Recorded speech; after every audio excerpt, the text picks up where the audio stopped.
ಇನ್ನು ಸಚಿವ ನಾಗೇಂದ್ರ ರಾಜೀನಾಮೆಯ ಇಂಗಿತದ ವಿಚಾರಕ್ಕೆ ಸಂಬಂಧಪಟ್ಟಂತೆ ನನಗೆ ಆ ರೀತಿಯಾದಂಥ ಯಾವುದೇ ಮಾಹಿತಿಯೂ ಗೊತ್ತಿಲ್ಲ, ಆ ಬಗ್ಗೆ ನಾನು ಚರ್ಚೆ ಮಾಡಿಲ್ಲ. ಇದು ಮಧು ಬಂಗಾರಪ್ಪ ಅವರು ಕೊಟ್ಟಿರತಕ್ಕಂಥ ಸ್ಟೇಟ್ಮೆಂಟ್. ನಾಗೇಂದ್ರ ಅವರ ರಾಜೀನಾಮೆ ವಿಚಾರಕ್ಕೆ ಸಂಬಂಧಪಟ್ಟಂತೆ ನನಗೆ ಮಾಹಿತಿ ಬಂದಿಲ್ಲ, ನನಗೇನು ಗೊತ್ತಿಲ್ಲ.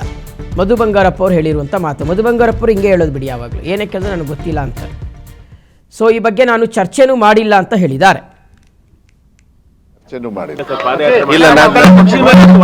ನನಗೆ ಯಾವುದೇ ಥರದ ಅದ್ರ ಬಗ್ಗೆ ಮಾಹಿತಿ ಗೊತ್ತಿಲ್ಲ, ಅದ್ರ ಬಗ್ಗೆ ನಾನು ಚರ್ಚೆನೂ ಮಾಡಿಲ್ಲ. ಅವ್ರಿಗೆ ತಲೆ ಕೆಟ್ಟಿದೆ. ಫಸ್ಟ್ ಅಲ್ಲಿ ಸೆಂಟ್ರಲ್ ಗೌರ್ಮೆಂಟ್ ಅಲ್ಲಿ ವಾಷಿಂಗ್ ಮಿಷಿನ್ ಹಾಕಿ ಕ್ಲೀನ್ ಮಾಡಿದಾರಲ್ಲ, ಅವ್ರ ಪರವಾಗೂ ಅವ್ರ ವಿರುದ್ಧವಾಗೂ ಮಾಡಕ್ಕೆ ಹೇಳಿ.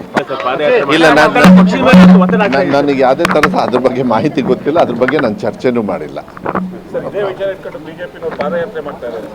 ಅವ್ರಿಗೆ ತಲೆ ಕೆಟ್ಟಿದೆ. ಫಸ್ಟ್ ಅಲ್ಲಿ ಸೆಂಟ್ರಲ್ ಗೌರ್ಮೆಂಟ್ ಅಲ್ಲಿ ವಾಷಿಂಗ್ ಮಿಷಿನ್ ಹಾಕಿ ಕ್ಲೀನ್ ಮಾಡಿದಾರಲ್ಲ, ಅವ್ರ ಪರವಾಗೂ ಅವ್ರ ವಿರುದ್ಧವಾಗೂ ಮಾಡಕ್ಕೆ ಹೇಳಿ.